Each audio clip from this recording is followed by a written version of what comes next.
Not that 300,000 soldiers is anything to scoff at. But he is successful in taking Athens and sacking the city. However, things don't go very well after that.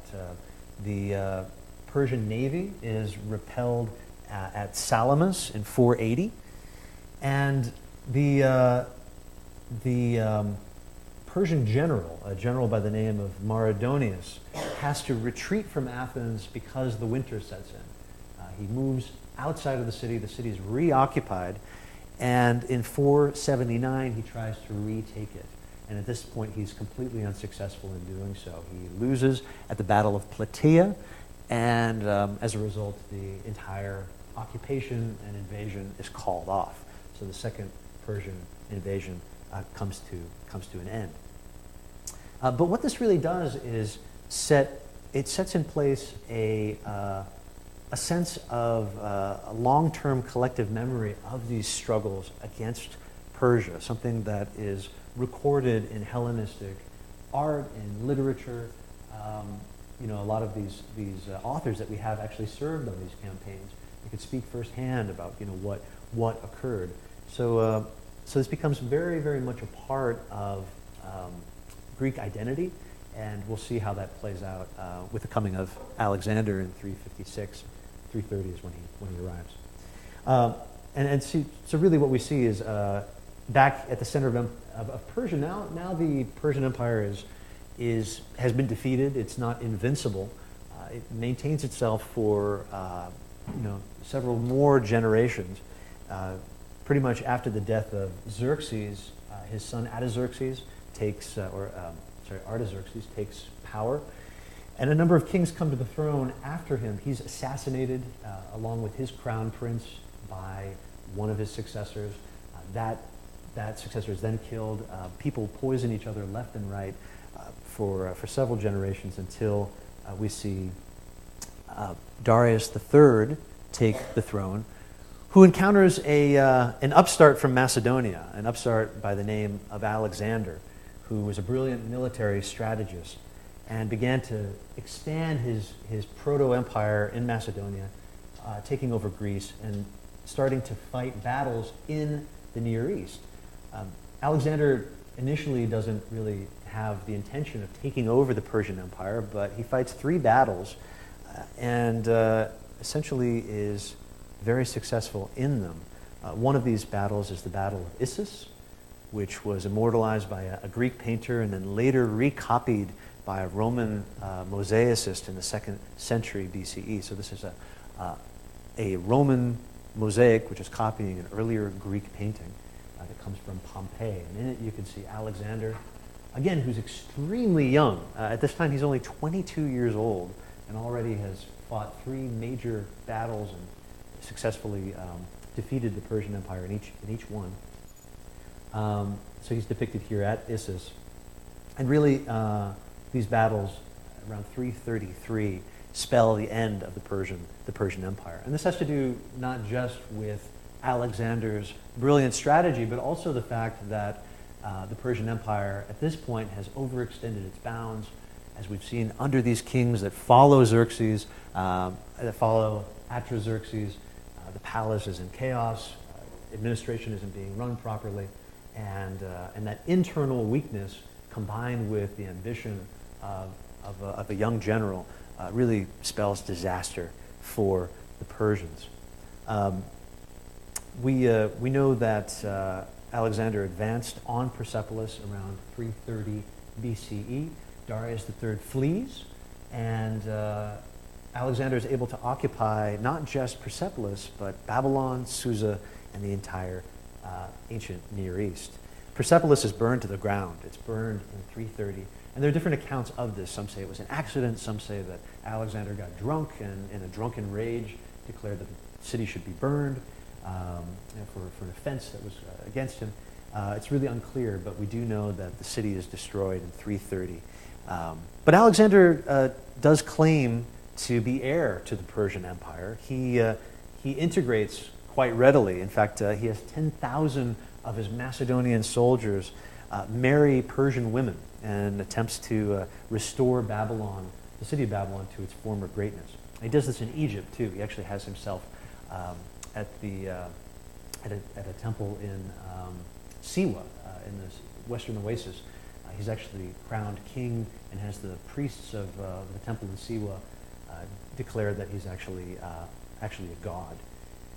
But Alexander, who again inherits this empire, well, doesn't inherit it, but he takes it, which has lasted for over 150 years, right, since Cyrus's time, ends up dying. He dies in 323 at Babylon. Again, we're not really clear about the circumstances of his death. Some say that he was poisoned, but he died at the age of 32, having conquered, again, this huge swath of territory, as you can see here in this map, right, reaching all the way to India. His empire is inherited by his generals like Ptolemy, who takes Egypt, and the entire region is, again, broken into pieces and carved apart. But in many ways, what Alexander brings is this strong Hellenizing trend that stands in stark contrast with the older Mesopotamian traditions that we've come to kind of know and love. You can see, again, examples of what we know in terms of artistic styles. Here's a statuette from Babylon, or the region surrounding Babylon. The context of the statue isn't well known. But you can see that there's a dramatic shift in terms of the arts, the practices, and really Alexander marks the end of the ancient Near East as we know it. In many ways, though, this break is an artificial one. It's one that's very convenient for those who are primarily interested in the ancient Near East or in classics. Classics courses will start with Alexander. Our courses end with Alexander. So he's a good breaking point, but it's important to note that, again, many of these traditions continued for years and years and years. In fact, many of them continue into the Islamic period, for example. We've seen glazed tile work showing up in our Babylonian and Neo-Assyrian palaces. This, of course, is a very popular and important artistic tradition that continues all the way into the Islamic period, that continues until today. So these traditions live on, they adapt, they change and evolve and inspire, as they've done for thousands of years. We've seen that these traditions can be drawn on in a number of ways, right? We saw, for example, the use of archaeology, not just for politics, like in Israel-Palestine, but also right in Iraq. We looked at these images of Saddam Hussein, who sees himself as inheriting this great kingship. In fact, these tablets, as we saw in that video from Babylon, go on to say that Saddam Hussein is the son of Nebuchadnezzar, and sees himself as again this inheritor. A number of other images, drawn from Mesopotamian iconography. And George Orwell famously said, he who controls the past controls the future, and he who controls the present controls the past. So this is very much the case, right? And we talk about this because, again, the past is the past, but it has a bearing and reference on the present. And that relationship is one that a lot of ink has been spelled out about. So I thought I'd just share, since it's our last day and we're wrapping up, some of these authors who have talked quite a bit about this relationship. The past is strapped to our backs. We do not have to see it. We can always feel it. Minion McLaughlin.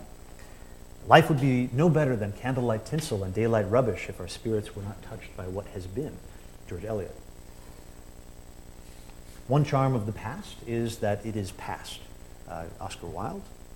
We do not know the past in a chronological sequence. It may be convenient to lay it out in an anesthetized way on a table with dates pasted here and there, but what we know by ripples and spirals eddying out from us and from our own time.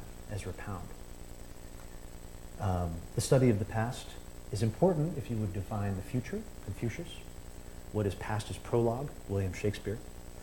Those who cannot remember the past are condemned to repeat it, George Santayana. And the distinction between the past, present, and future is only a stubbornly persistent illusion, Albert Einstein. So, again, our overview has been a very brief one. We've covered 7,000 years of history in just a few weeks, but I hope that the course has given you a better appreciation of the cultures of the ancient Near East, which, as we've seen, laid the very foundations for civilization through agriculture, through writing, through the sciences, mathematics, art, law, human rights, and continue to inspire us and influence us today. And so if there's one thing we can take away is that the past, again, is always with us, whether we like it or not, sometimes whether we know it or not. And if you look carefully, you'll still see it all around us, even in contemporary California. Those of you who are from LA might know the Citadel Tire Factory. As you can see here, again, draws on some of the motifs we know. Kodak Theater Mall in LA, right? Maybe you didn't know what they were before, but you certainly do now. Those of you who've been up to Napa might go to the Dariush Vineyards, again, owned by a Persian family and made in the same way. And then, of course, right on campus, our own VLSB with the same sorts of motifs. So I want to thank you guys for a really great semester, and have an excellent summer. And if I don't see you sooner, I'll see you guys at the final.